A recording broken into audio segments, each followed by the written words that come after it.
Salut YouTube.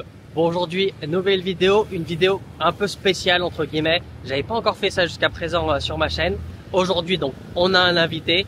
Il va nous dire le mode d'emploi pour devenir Thaï. En fait, je m'explique. C'est un Français qui a eu la nationalité Thaï. Vous l'avez peut-être déjà vu sur YouTube d'ailleurs. Mais aujourd'hui, via cette vidéo, on va voir un peu plus de détails pour comment n'importe qui peut devenir Thaï, si bien sûr il remplit les conditions. Et on va voir justement comment remplir ces conditions pour devenir Thaï si jamais vous ça vous intéresse. Mais avant de commencer cette vidéo, une petite pub si jamais vous souhaitez apprendre le Thaï. Quand je dis apprendre le Thaï, c'est apprendre le vrai Thaï, celui qu'on utilise au quotidien. D'ailleurs, ça va vous servir parce qu'il faut parler au moins un minimum de Thaï pour pouvoir avoir la nationalité. J'ai créé une formation complète où j'explique toute la méthode, qu'est-ce que moi personnellement j'ai appliqué pour parler Thaï couramment. Je vous mets le lien dans la description. Et comme d'habitude, si vous souhaitez vous expatrier en Thaïlande, il y a un accompagnement, un guide vidéo complet également dans la description.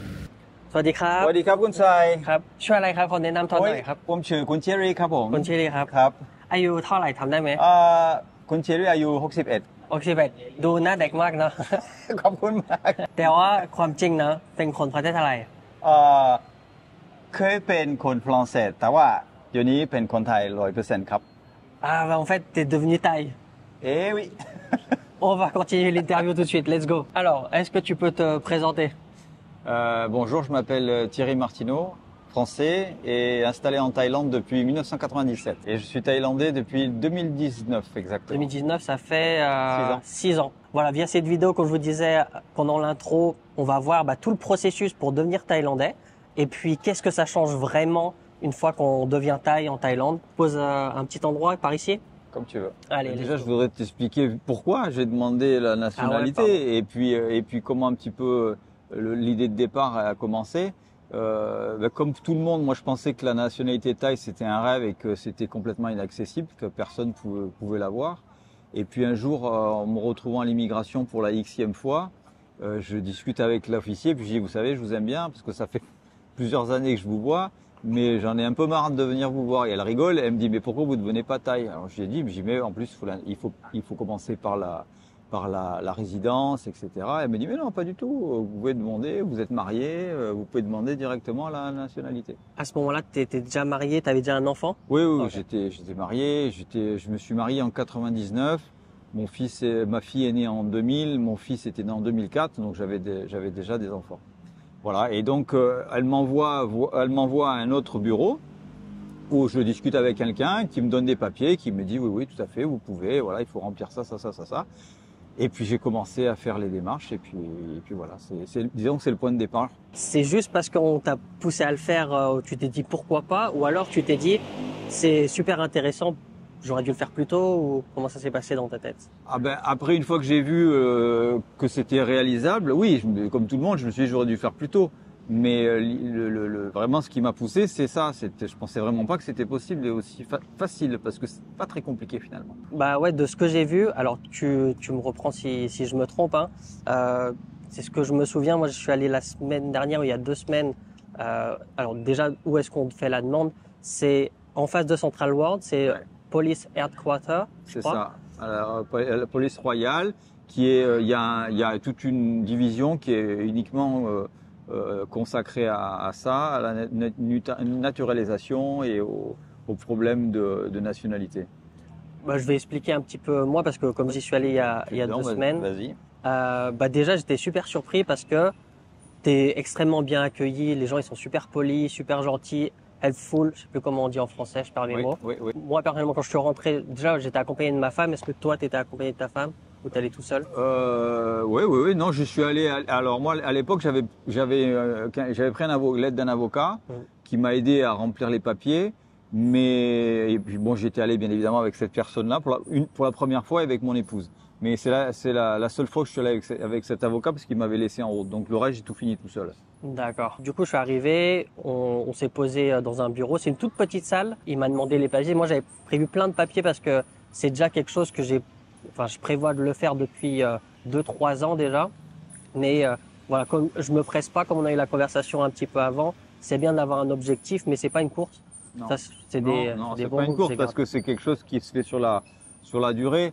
Mais je pense que si on est là et qu'on coche, on va dire, beaucoup de cases, il faut passer par là. Il faut avoir ça comme comme but sur le long terme. Parce que quand on décide de faire sa vie en Thaïlande, un jour ou l'autre, on dirait-je, on va être bloqué dans certaines choses, on va se sentir, plus les années vont passer, plus on va travailler, avoir du capital, une entreprise, des biens immobiliers, des amis, de la famille, etc., etc.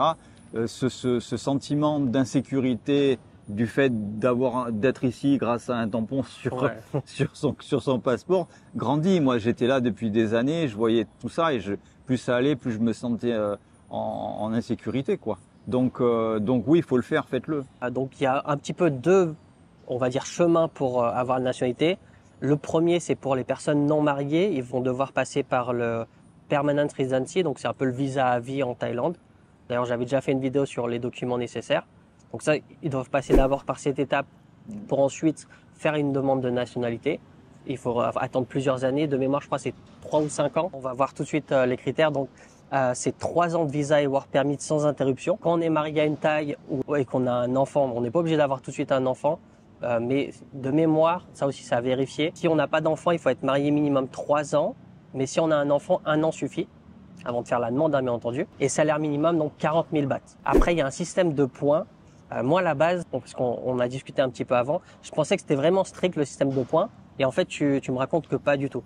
Moi, comme je te l'ai dit tout à l'heure, j'ai appris qu'il y avait un système de points une fois que j'avais la nationalité, donc je savais même pas comment ça fonctionnait.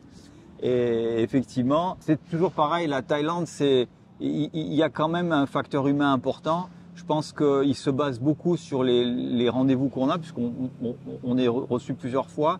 Et notamment le dernier rendez-vous, il y a peut-être, je sais pas, peut-être une vingtaine de personnes autour de nous, beaucoup de questions, etc. Je pense que ces rendez-vous-là sont importants. Voilà. On juge beaucoup sur votre parcours professionnel, votre parcours familial. Après, bien évidemment, tout est en thaï, donc la connaissance du thaï est alors primordiale. Je pense que c'est la connaissance du thaï, la façon de se comporter, le fait de connaître les coutumes du pays, de pas avoir bien évidemment de problèmes judiciaires, etc., d'avoir payé ses taxes, enfin d'avoir été un citoyen modèle, on va dire, pendant toutes ces années. Et je pense que c'est ça qui peut prévaloir, peut-être si on n'a pas assez de diplômes. Moi, j'ai qu'un bac, hein, j'ai pas fait la fac, rien du tout. Bon, je gagnais pas des milliers et des cents, je gagnais ma vie correctement, mais je ne gagnais pas des milliers et des cents. Mais bon, j'avais un boulot qui était intéressant et voilà, c'est un ensemble en fait. Donc faut y aller, faut pas avoir peur. Donc on va regarder un petit peu les critères. Donc moi j'avais vu, donc comme je vous disais, le système de points. Donc il faut savoir que d'après Thierry, c'est pas si important que ça. Le système de points, il va se baser sur l'âge, le meilleur âge entre guillemets d'après les informations des sites spécialisés. Ça sera entre 40 et 50 ans, c'est là où on aurait le plus de points via à l'âge. Quand on est dans la trentaine, comme c'est mon cas actuellement par exemple, on a un peu moins de points, dans la vingtaine encore moins. Et quand on est au-dessus de 50, pareil, on a moins de points que la tranche entre 30 et 40 ans. Après, niveau du diplôme, plus on a un diplôme élevé, plus on a de points. Et Thierry a confirmé que voilà, même avec un bac, c'est possible de devenir thaïlandais. 2 secondes. Dans l'esprit thaï, bien évidemment, tu as un diplôme, mais ta vie, elle s'arrête pas à ce moment-là. C'est-à-dire que rien ne t'empêche de continuer à étudier. Ça, ils sont sensibles à ça. Tu parlais tout à l'heure le Tha Bien Ban, c'est un peu, oui. Comment on pourrait traduire? C'est Resident Certificate C'est une preuve de domicile. C'est-à-dire qu'en fait, en Thaïlande, pour prouver son domicile, on a un carnet qui s'appelle le Tha Bien Ban et sur lequel il y a les résidents de la maison, les occupants de la maison. Donc si on est inscrit dans un Tha Bien Ban, qui est jaune en principe quand on est étranger, eh bien on prouve qu'on est là, on est inscrit officiellement, c'est-à-dire que les autorités thaï savent où nous trouver. Bien évidemment, plus on est là depuis longtemps à cet endroit, et mieux c'est. Et ce qu'il faut savoir, on n'est pas obligé d'être propriétaire pour avoir un Tha Bien Ban. Dans la pensée des Thaïs, c'est obligatoirement le propriétaire qui a le Tha Bien Ban. Mais en fait, c'est pas du tout le cas. Moi, mon premier Tha Bien Ban, je l'ai fait à Chiang Mai. C'était une maison qu'on louait. Donc la propriétaire était super sympa. Elle m'a fait faire les démarches pour avoir le Tha Bien Ban. Donc j'avais fait mon Tha Bien Ban à Chiang Mai. Et après, on a acheté un condo avec ma femme. Et j'ai changé l'adresse de mon Tha Bien Ban.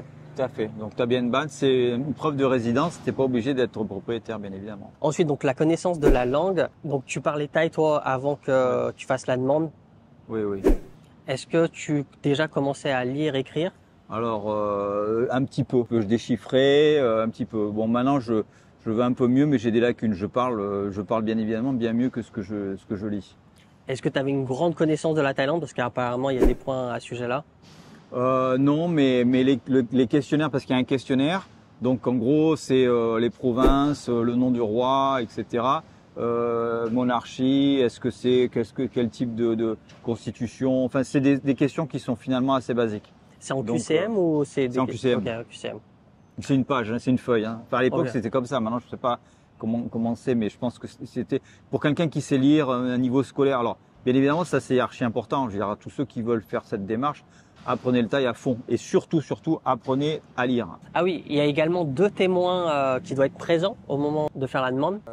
Ah oui, non, ils n'étaient pas présents, mais je sais qu'il y a eu des questionnaires et il a fallu que j'ai des personnes thaïlandaises qui me voilà, des présentateurs, oui, tout à fait. Des gens que je connaissais et qui ont dit 3 mots sur moi et qui ont signé.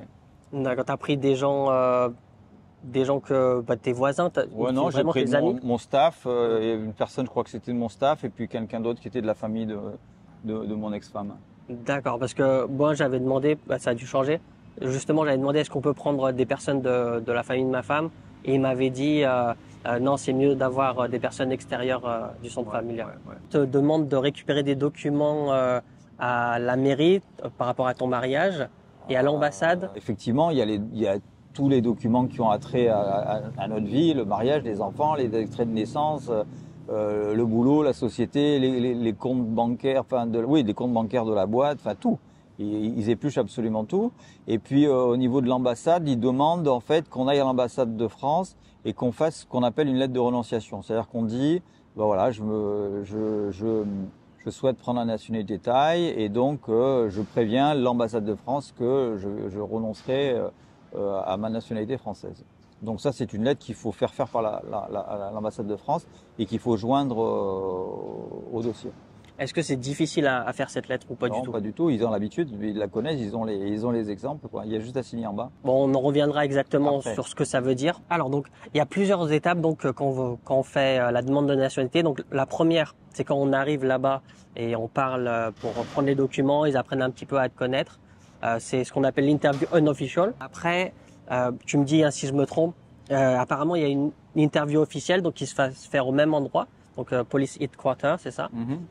Comment ça se passe Alors, de mémoire, le premier rendez-vous, c'est le jour où je suis venu pour la première fois donc à la Royal Thai Police où j'ai déposé tous mes documents. On avait parlé 5 minutes avec quelqu'un et je suis revenu dans un bureau au premier étage où j'avais rencontré 1 ou 2 policiers avec qui j'avais discuté longuement. Alors, c'était vachement sympa parce que les policiers étaient très sympas.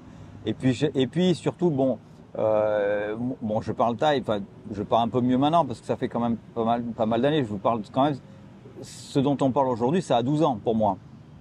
Donc en 12 ans, j'ai un petit peu évolué. Et là, je me souviens que sur son bureau, j'avais vu une photo où on voyait un garage avec des outils. Et le gars, tout de suite, j'ai commencé à embrayer sur disant mais vous bricolez et tout ça, ben moi aussi et tout. Donc en fait, je l'ai amené sur la conversation sur des sujets que je connaissais, dont j'avais le vocabulaire en fait. C'était ça la ruse. Donc ça c'était la première vraie interview. Première vraie interview. Ok. Sans ton avocat du coup. Non, tout seul. Ok. Donc après il y a justement l'interview que tu parlais au McDonald's, c'est ça? Alors dans ce McDonald's à Chitlom, donc je pense que c'était des gens du ministère de l'Intérieur, parce que bien évidemment les gens ils se présentent pas. On dit pas je suis ça, je suis ci, je suis là. Là c'était des gens qui étaient en civil et c'était un peu pareil quoi. Et franchement, j'ai pas trouvé ça stressant. C'était des questions sur notre vie privée. Ce qui les intéressait en fait, c'était savoir comment mon épouse et moi on s'était rencontrés et comment fonctionnait notre couple. Voilà, donc il y avait beaucoup de questions d'ordre privé. Mais c'était sans plus, c'était pas très difficile. D'accord, c'était quelque chose de long, Non, parce qu'on était plusieurs, donc ils avaient du boulot, parce qu'il y avait quand même plusieurs personnes qui attendaient dans la liste. Et c'est là notamment que j'ai retrouvé des copains à moi. J'ai dit tiens, toi aussi tu fais le truc. C'était assez marrant. Puis voilà, non, on a interviewé peut-être une demi-heure. Enfin, francs maximum, quoi, autour d'un coca. Et puis c'est très très bon enfant, très sympa. Et le dernier que j'ai eu, qui était au ministère des Affaires étrangères à Thaï. Et celui-là, là, c'était le big one. Voilà, c'est ça, c'est le final interview Voilà. avec des gens du ministère de l'Intérieur, Alors, il y a tout. des policiers, de l'armée. Il y a tous les corps, les corps corps constitués de l'État thaïlandais. Ils sont tous là. Il y a une vingtaine de personnes tout autour d'une table qui est en U. On se retrouve au milieu. Ils nous font arriver à 7 heures du matin. Donc 7 heures du matin, on arrive tremblant en costard. Et moi, je suis passé, je crois, le dernier ou l'avant-dernier à 4 heures l'après-midi. D'accord. En fait, vous êtes une trentaine, peut-être cinquantaine, non? Il y avait, non, pas tant que ça. Il devait y avoir, entre 20 et 25 personnes, ouais, pas plus. Ouais. D'accord. De tous les pays. De tous les pays. Ah oui, bah justement, tu parles de costard. Est-ce que dans l'interview, par exemple, au McDonald's ou quand tu es allé au Police Headquarters, est-ce que tu t'es habillé en costard aussi? Alors non, parce que en fait, c'est pas vraiment des rendez-vous formels. Par contre, bien évidemment, on n'y va pas en tongs et en short. On y va. J'y suis allé en pantalon. Avec un polo ou en chemise, je me rappelle plus, mais j'étais pas en costume. Quand j'ai fait le final interview, ah oui, j'étais en costume, en costard cravate, ça c'était évident. Est-ce que au final interview, tu as reçu une certaine pression ou... Oui et non, c'est-à-dire que moi j'ai tendance à me débrouiller quand je suis dans une situation pareille, à essayer d'aller dans ma zone de confort. Et ça c'est ma technique. Et en fait, je me dis bon j'avais à ma droite, il y avait peut-être des flics, je sais pas exactement ce que c'était. Je voyais un type qui était en jean et le gars, je lui passe le catalogue de mes bijoux parce que bon, peut-être que ça il vous dira, je sais pas qui je suis, ce que j'ai fait dans ma vie, mais je travaillais donc à l'époque pour Harley Davidson et je fabriquais des bijoux pour Harley Davidson. Et donc je lui ai fait passer mon catalogue de bijoux et alors là le gars voit ça, bien évidemment il me pose des questions là-dessus et j'ai expliqué donc voilà qu'on était une société thaïlandaise, qu'on avait une licence pour faire des bijoux originaux Harley Davidson et donc là la conversation est partie là-dessus et puis bon il était 4 heures l'après-midi donc eux aussi peut-être qu'ils en avaient un peu marre. C'était un peu fatigué et on a rigolé, c'était très sympa mais beaucoup de questions sur l'origine de mon couple, où nous nous étions rencontrés, comment, pourquoi, ça les intriguait beaucoup. Est-ce que, comme tu as d'autres amis qui sont devenus thaïs, hein, c'est ça? Oui. Est-ce que vous avez eu l'occasion d'en discuter? Est-ce que c'était pareil pour eux ou... Ouais, c'était pareil pour eux. Tout le monde, on est passé par les mêmes étapes. Hein. C'était vraiment le même sentiment, le même chose. Ça n'a pas vraiment changé. C'était tout le monde pareil. Et comment tu as toutes ces interviews? Est-ce qu'à la fin tu te dis je me suis bien débrouillé ou tu as eu du stress? Il faudra que tu dises aussi, c'est qu'en fait, quand tu es marié, tu n'as pas à chanter. Et quand tu n'es pas marié, il faut chanter. C'est un point important, ouais. Et oui, il faut savoir chanter l'hymne national et l'hymne roi. Donc quand tu es marié, on te l'épargne.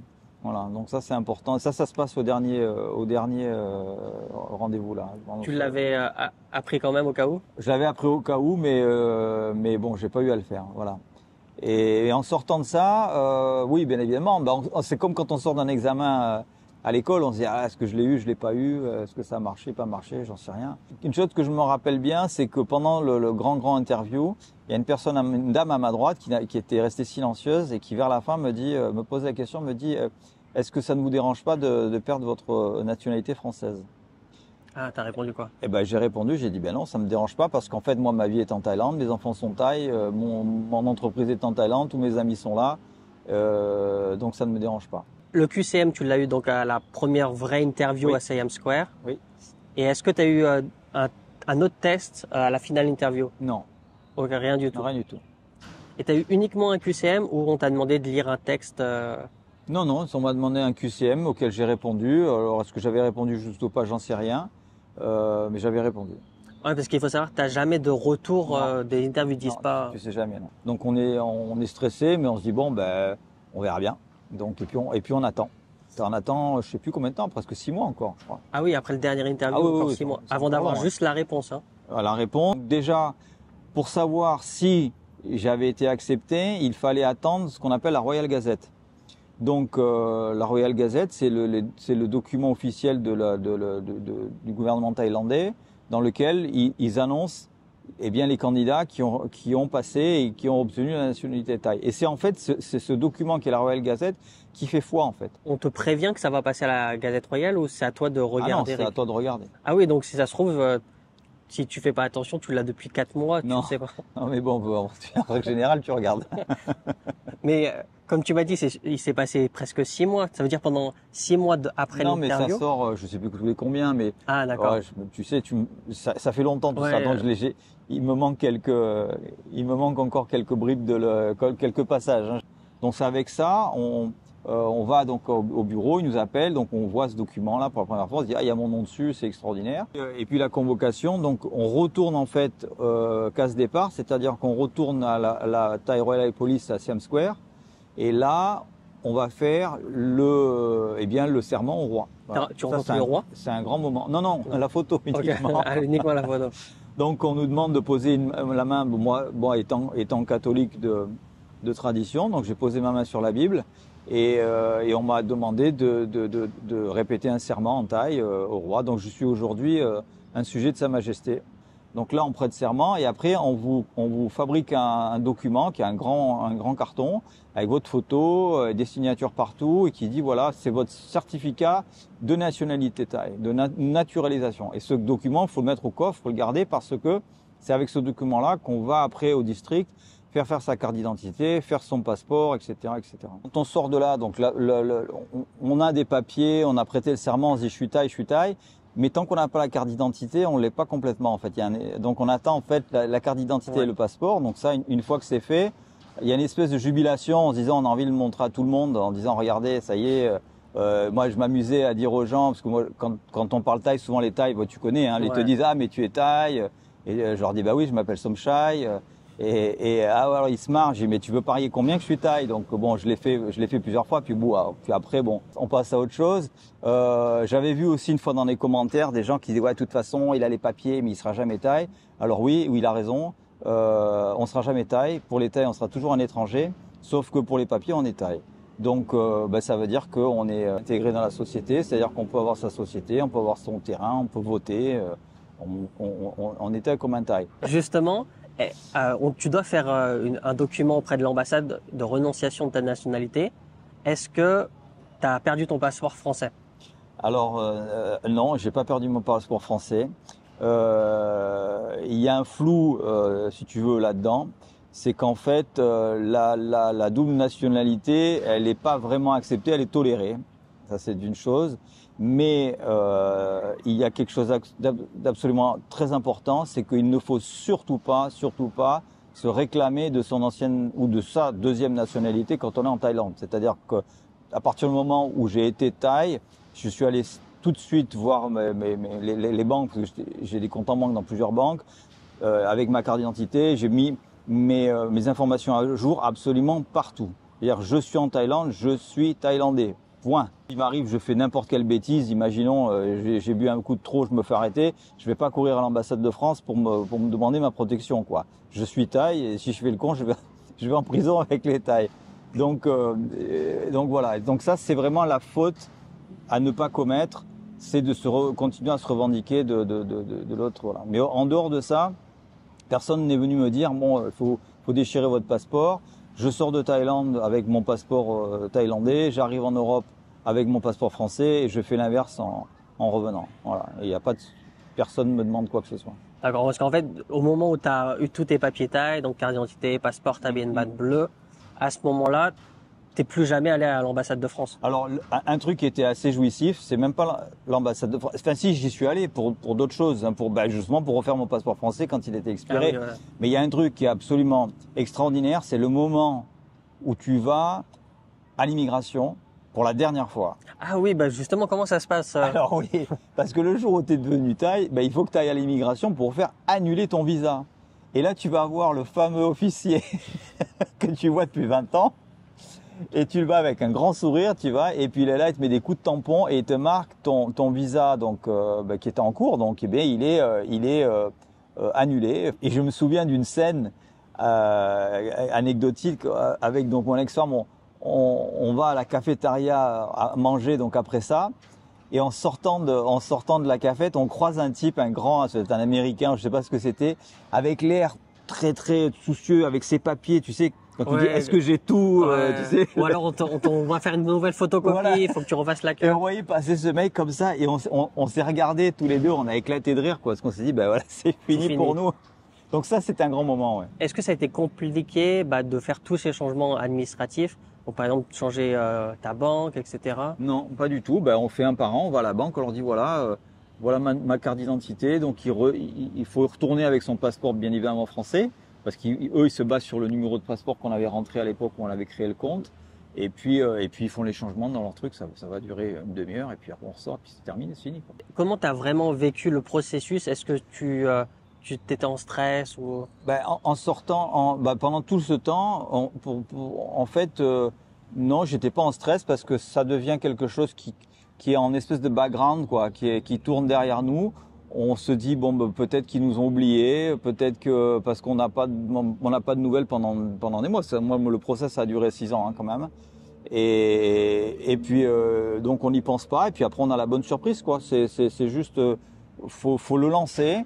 Et après, il faut l'oublier, il faut le laisser les choses se faire. Durant toutes tes démarches, ta compagnie, elle fonctionnait normalement? Oui, c'est ça. Est-ce que c'est important de garder toujours les mêmes critères, c'est-à-dire salaire minimum, travailler, work permit? Oui, ça c'est important. Tout au long du procédure des 5-6 ans. Oui, mais d'un autre côté, est-ce qu'ils regardent après qu'on ait déposé les documents? Ça, c'est une autre affaire. Ça, je suis pas dans leur on n'a pas à revenir tous les ans avec les documents ou avec les documents comptables de la société. Donc c'est juste au moment où tu applies. Ouais, je pense. Ouais, l'application. Je pense. Ouais. Donc qu'est-ce qui a vraiment changé depuis que tu es taillé? Dans ma vie au quotidien, il n'y a pas vraiment de choses qui ont changé. À part administrativement, j'ai remonté 2 sociétés depuis. Donc une société qui est ma société pour ma bijouterie où je suis tout seul. Donc je crois que j'ai 2 partenaires parce que c'était la loi à l'époque, mais ils ont 1% chacun, donc j'ai 98% de ma société. Et puis la nouvelle société que j'ai montée avec ma nouvelle épouse, où on est à 50-50 tous les deux. On a monté une société immobilière à Honnut et on est 50-50. Donc là, c'est bien. J'avais ouvert une société immobilière. Je peux le faire parce que je suis thaï.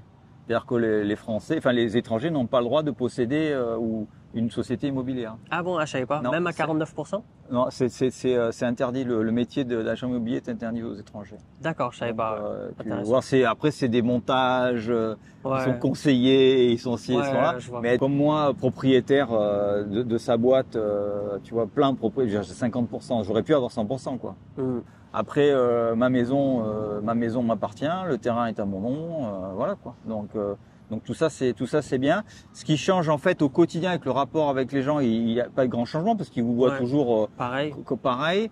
Mais ce qui change beaucoup, c'est notre paix intérieure, à savoir qu'on est là, on est chez nous. Et alors au début c'est un sentiment d'euphorie un peu, se dire je suis taille, puis après ça s'estompe. Et après c'est plutôt un sentiment de paix qui s'installe. Quelque part on a perdu, quoi, cette espèce de sentiment de se dire oui, j'ai un tampon, il faut aller à l'immigration tous les ans. Et en fait, même si tu n'y penses pas tous les jours, mais quelque part en background, tu vois, c'est quelque part en toi, quoi. Voilà. Est-ce que tu as des anecdotes, que ça soit administratif ou avec des gens, à part celles que tu racontais où tu faisais des paris pour prouver tes détails? Est-ce que tu as d'autres types d'anecdotes de ce genre? J'ai pas vraiment des petites bricoles, des anicroches avec des personnes qui te disent de toute façon ici on est en Thaïlande, tu vois, parce que ça m'est arrivé des fois pas souvent, mais ça m'est arrivé, quoi. Et puis on me sort le truc genre t'es phalangue, alors je leur dis tu veux voir ma carte d'identité? Donc we are in Thailand here. Oui, mais je sais, I am Thai.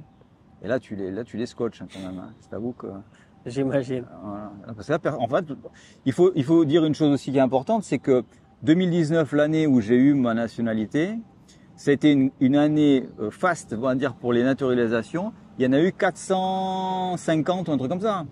Donc ça reste quand même assez rare. D'accord, parce que normalement c'est on était dans les 250, 300, je crois. Et 2019, alors je sais pas après le nombre qu'il y a eu, mais je sais que cette année-là, il y en a eu 400 et quelques. Et en fait, quand il y a des événements, tu sais, des changements politiques ou quoi, hop, Ouais, ça stand-by. Ça stand-by, ça s'arrête. Donc en fait, 450, c'était une année faste. Donc il y en a pas tant que ça. Des gens des gens qui ont ma tête et qui sont contails. J'imagine. Et est-ce que aujourd'hui, si admettons, voilà, que ça soit la France ou la Thaïlande, ils arrêtent la double nationalité, est-ce que toi personnellement, tu resterais thaï ou bah moi je pense que j'ai la réponse parce qu'on est en Thaïlande et t'as ta société, mais voilà, je te la pose quand même. Ah ben bien évidemment, moi je suis chez moi ici quoi. Donc en France, tu vois, je te disais que ça fait 8 ans que je n'étais pas rentré. J'ai mes parents, mais c'est tout avec qui je suis sur WhatsApp toutes les semaines. J'ai gardé un lien avec eux, mais j'ai perdu vraiment le lien avec la France. Moi, je peux être coiffeur aussi. Tu peux être grave.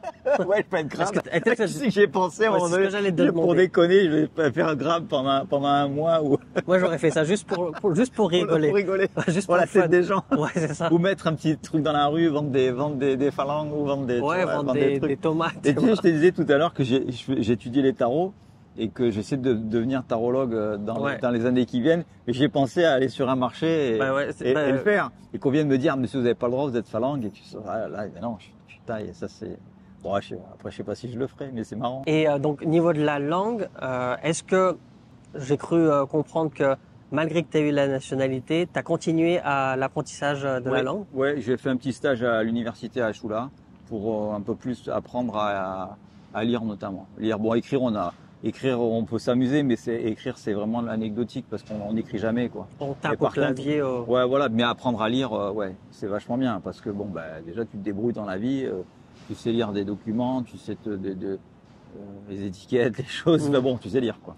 Et une chose drôle parce que moi, je te disais, moi, je suis à l'école Kosonor, c'est un peu le lycée des adultes pour passer le bac. Et tous les documents, en fait, on doit l'écrire en thaï. Est-ce que toi, maintenant, dès que tu as des documents, tu écris en thaï ou tu écris encore en lettres alphabet? Écoute, moi, tous les documents que je reçois, c'est toujours, il y a toujours une partie en anglais et en thaï. Donc, moi, j'écris en anglais. Parce que en thaï, si je me mets à écrire en thaï, je vais mettre. Ça prend du temps. Ça prend du temps. J'arrive à écrire mon nom et voilà, c'est tout. Pour parler franchement. Par contre, je conseille, je l'ai déjà dit, mais je vais le répéter, à tous ceux qui veulent vraiment faire leur vie ici.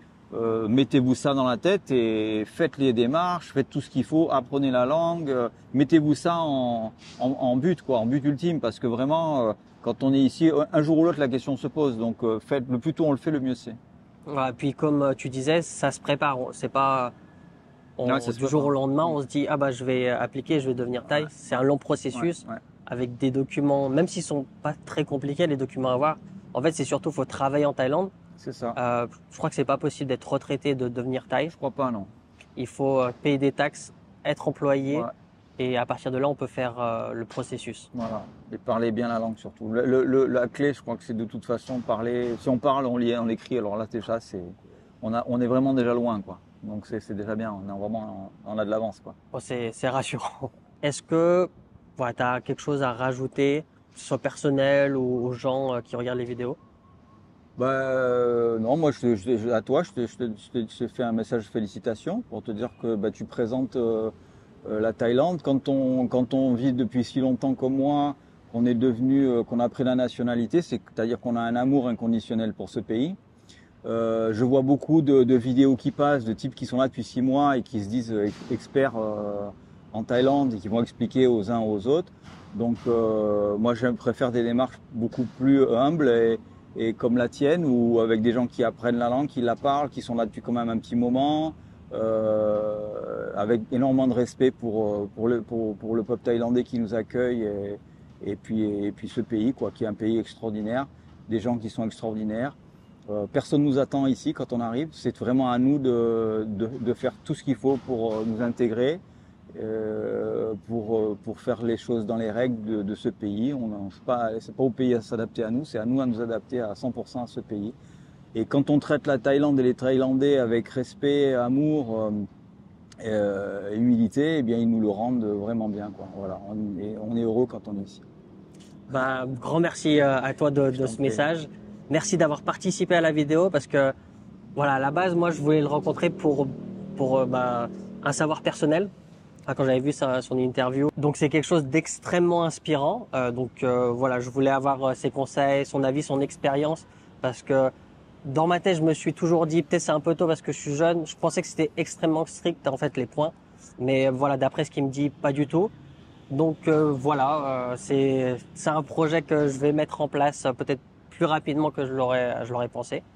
Et j'espère que vous aussi ça va vous motiver. Merci à Thierry d'avoir participé. Merci ça et merci à vous tous. Et puis moi je vous dis à la prochaine. Ciao.